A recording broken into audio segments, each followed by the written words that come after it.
Haleluya, shalom saudara. Sedang bisa berjumpa dan melayani kembali saudara di YouTube channel Kerinduanku Church. Dan hari ini sebelum kita memulai renungan pada hari ini, kita boleh yuk satukan hati untuk bersatu dalam doa. Tuhan Yesus yang baik, kami berterima kasih untuk segala kebaikan Tuhan yang kami rasakan, yang kami lihat dalam setiap kehidupan kami. Tuhan, sebentar kami akan diberkati oleh firman-Mu, berbicaralah atas setiap kami. Di dalam nama Tuhan Yesus, sama-sama kita katakan, amin. Haleluya, puji Tuhan. Hari ini saya tertarik membahas mengenai Jesus in the midst of our struggle. Yesus di tengah-tengah masalah hidup kita. Renungan hari ini akan dibagi menjadi dua bagian dari dua episode. Dan semua diambil dari perikop Yesus menemui murid-muridnya dan Thomas. Diambil dari Yohanes 20, 19 sampai 29. Tapi untuk hari ini kita akan membaca dari ayat 19 sampai 23 aja. Sama-sama kita baca ayatnya. 3:21 Yohanes 20 ayat 19 sampai 23. Ketika hari sudah malam, pada hari pertama minggu itu berkumpullah murid-murid Yesus di suatu tempat dengan pintu-pintu terkunci karena mereka takut kepada orang-orang Yahudi. Pada waktu itu datanglah Yesus dan berdiri di tengah-tengah mereka dan berkata, "Damai sejahtera bagi kamu." Dan sudah ia berkata demikian, ia menunjukkan tangannya dan lambungnya kepada mereka. Murid-murid itu bersuka cita ketika mereka melihat Tuhan. Maka kata Yesus sekali lagi, "Damai sejahtera bagi kamu. Sama seperti Bapa mengutus aku, demikian juga sekarang aku mengutus kamu." Dan sudah berkata demikian, ia mengembusi mereka dan berkata, "Terimalah Roh Kudus." Ayat 23 yang terakhir, "Jikalau kamu mengampuni dosa orang, dosanya diampuni. Dan jikalau kamu menyatakan dosa orang tetap ada, dosanya tetap ada."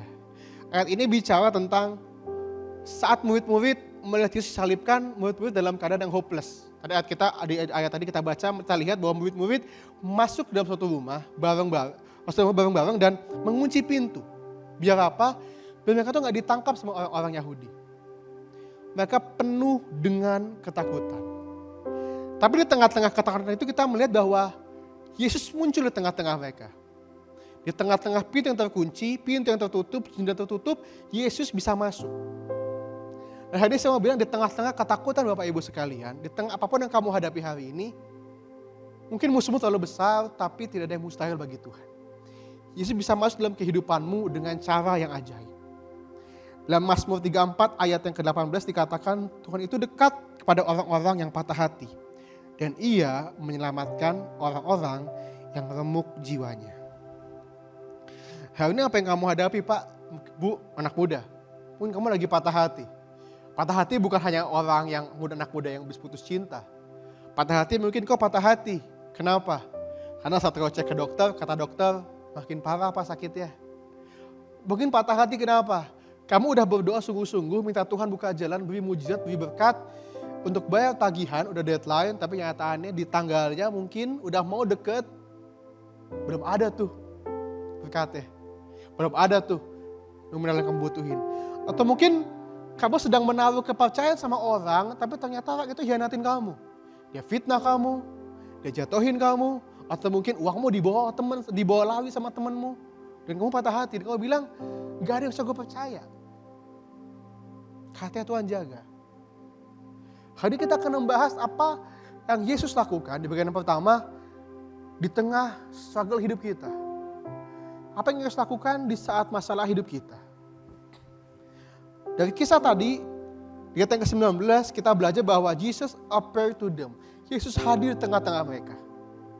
Di ayat yang ke-19 dikatakan, ketika hari sudah malam, pada hari pertama minggu itu berkumpullah murid-murid Yesus di suatu tempat dengan pintu terkunci karena mereka takut kepada orang-orang Yahudi. Pada waktu itu datanglah Yesus dan berdiri di tengah mereka berkata, "Damai sejahtera bagi kamu." Hari ini apapun yang kamu hadapi hari ini, tertutup, terkunci, takut, khawatir, bingung, gak percaya di keluar rumah, rasa madam hidupmu. Hari ini kalau kamu sungguh-sungguh udah menyadari dengan firman ini, Yesus bisa hadir dalam hidupmu dan Yesus akan bilang, "Damai sejahtera bagi kamu." Yesus bisa hadir dalam hidupmu. Yesus bisa hadir di tengah-tengah ketakutanmu, Pak. Pertanyaan adalah, adakah di tengah ketakutanmu kamu fokus pada masalah, bukan sama Yesusnya? Adakah masalah mengaburkan fokusmu dari Tuhan? Adakah masalah membuat engkau lupa bahwa masalahmu mungkin besar, tantanganmu mungkin besar, tagihanmu mungkin besar, dan berhasil membuat kamu lupa bahwa Yesusmu jauh lebih besar dari setiap sakitmu, dari setiap tantanganmu, dari setiap masalahmu? Adakah iblis berhasil membuat engkau lupa akan kebesaran Tuhan, akan kebaikan Tuhan, akan pertolongan Tuhan yang saya yakin sebelum hari ini ada, Yesus sudah pernah tolong kamu. Saya yakin Pak, bukan anak muda. Yesus pernah buat hal yang baik luar biasa dalam hidupmu. Kan pertanyaannya adalah, apakah kita, ini bahasa saya ya, amnesia rohani. Kita lupa Yesus pernah tolong kita. Kita lupa di masa dulu, di bulan lalu, di tahun lalu, Yesus pernah buat hal yang gak mungkin jadi mungkin dalam hidupmu. Dan dengan iman saya bilang dari mimbar ini, Yesus kuasa tetap sama dulu, sekarang, sampai selama-lamanya. Yesus yang sama tolong kamu kemarin, minggu lalu, bulan lalu, tahun lalu, atau kapanpun itu, Yesus yang sama Pak, yang akan tolong kamu Pak. Yesus yang sama yang tolong rumah tanggamu Bu. Anak muda, Yesus yang sama yang sertai studimu, sertai pekerjaanmu. Mazmur 145 ayat 18 bilang begini, Tuhan dekat pada setiap orang yang berseru kepadanya. Pada setiap orang yang berseru kepadanya dalam kesetiaan. Kesetiaan apa? Kesetiaan kamu mengandalkan Tuhan. Kesetiaan kamu memegang imanmu. Kalau kamu diuji masalah dan misalkan Tuhan terlihat diam, dan kamu milih lari dari Tuhan, lari dari gereja, gimana Yesus mau buat mujizat dalam hidupmu? Gimana Yesus mau buat mujizat dalam hidupmu?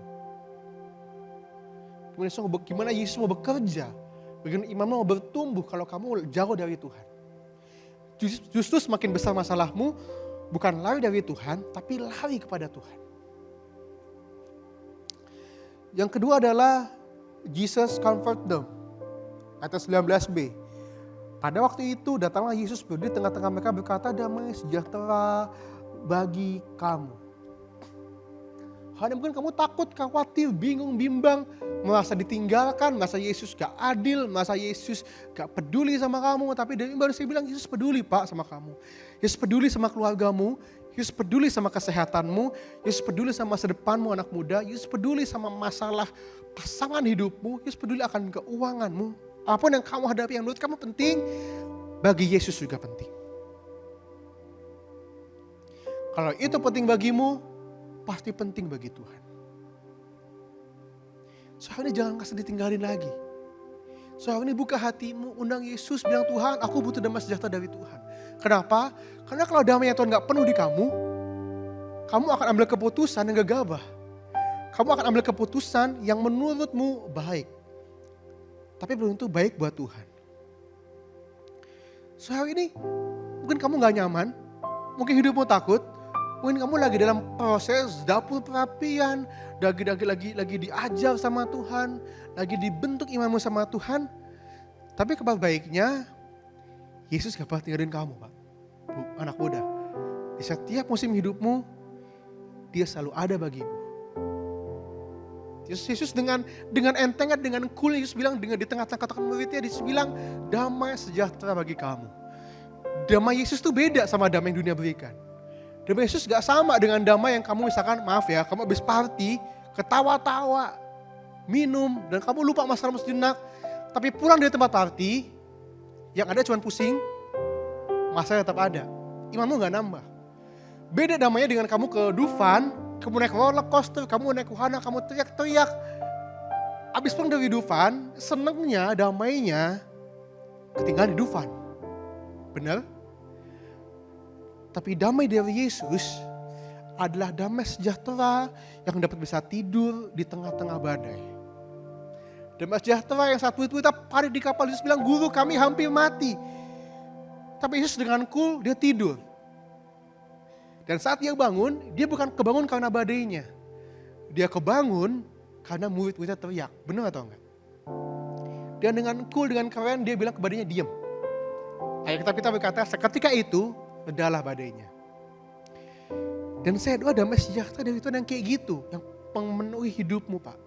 Bu, anak muda, memenuhi kamu dalam pekerjaanmu, dalam tugas tanggung jawab dalam rumah tanggamu, dalam pelayananmu, dalam pekerjaanmu, dalam kesehatanmu, dalam keuanganmu. Damai sejahtera dari itu yang penuh dalam hidup kamu. Masalahnya mungkin ada, tetap ada, orang jahatnya ada, sakitnya ada, tapi imannya beda. Fokusnya beda. Damainya beda. Kenapa? Karena kamu undang Yesus di situ. Yang terakhir, ayatnya yang ke-22. Dan sudah itu berkatalah demikian. Ia mengembusi mereka dan berkata, terimalah Roh Kudus. Yang ketiga adalah Jesus empowered them. Yesus memperlengkapi mereka.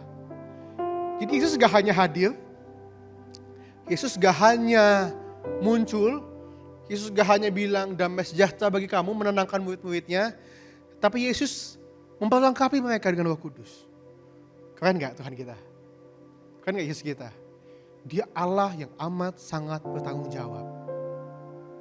Dan kalau Yesus yang sama yang bertanggung jawab sama murid-muridnya, Yesus yang sama akan bertanggung jawab sama kamu. Bertanggung jawab sama keluargamu. Bertanggung jawab sama kesehatanmu. Bertanggung jawab atas apa yang dia sudah mulai atas hidup.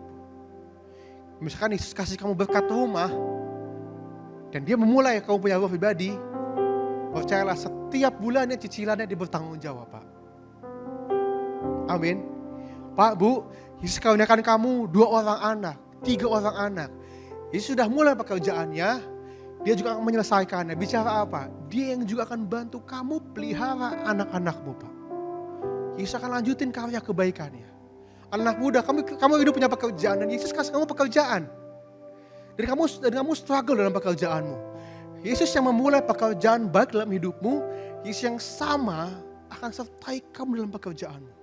Betul tantangannya ada, betul fitnahnya ada, betul targetnya ada, tapi sadari kamu berjalan gak sendirian, kamu berjalan bersama dengan Tuhan. Yesus yang mulai sesuatu dalam hidupmu, Yesus yang sama akan beserta dengan kamu, memperlengkapi kamu, menyertai kamu. Tidak pernah sekalipun dia tinggalin kamu. Tidak sekalipun dia tinggalin rumah tangga keluargamu Pak Bu. Enggak sekalipun Yesus tinggalin kesehatanmu. Enggak sekalipun Yesus tinggalin kamu sendirian di tengah masalah. Enggak pernah. Dia selalu ada bagimu. Dia selalu ada tolong kamu. Tangannya terbuka tolong kamu. Telinganya terbuka dengar tangisanmu dan air matamu dan seruan doamu. Dan tangan yang berlubang paku akan tolong kamu, berkatin kamu Pak. Tinggal bagaimana fokusmu dalam menghadapi hidup ini. Isunya bukan berapa hebat musuhnya, bukan berapa hebat vonisnya, betapa berat masalahmu. Isunya adalah kamu tahu nggak? Kamu sedang berjalan dengan siapa? Kayaknya pada hari ini boleh mengerti setiap kita. Tutup Alkitab kita pejamkan mata kita, arah hati kita pada Tuhan, kita naikkan pujian ini di depan Tuhan. Di saat badai bergelora, ku akan terbang bersamamu. Bapa kau Raja atas semesta, ku tenang kau Allahku. Di saat badai bergelora, ku akan terbang bersamamu. Bapa kau Raja atas semesta, ku tenang sebab kau Allahku. Ku tenang sebab kau Allahku. Ku tenang sebab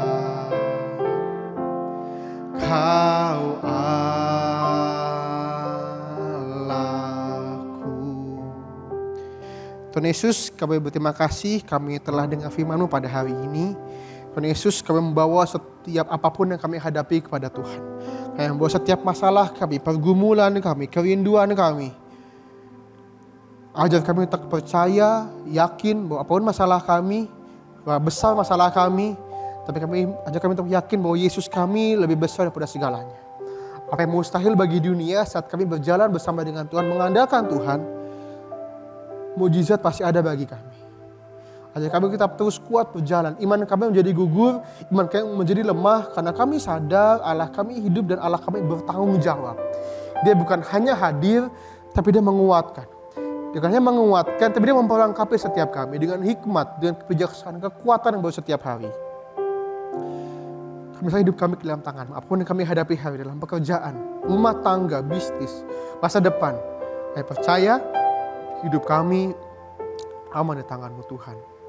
Kami serahkan hidup kami sepanjang hari dalam tangan-Mu.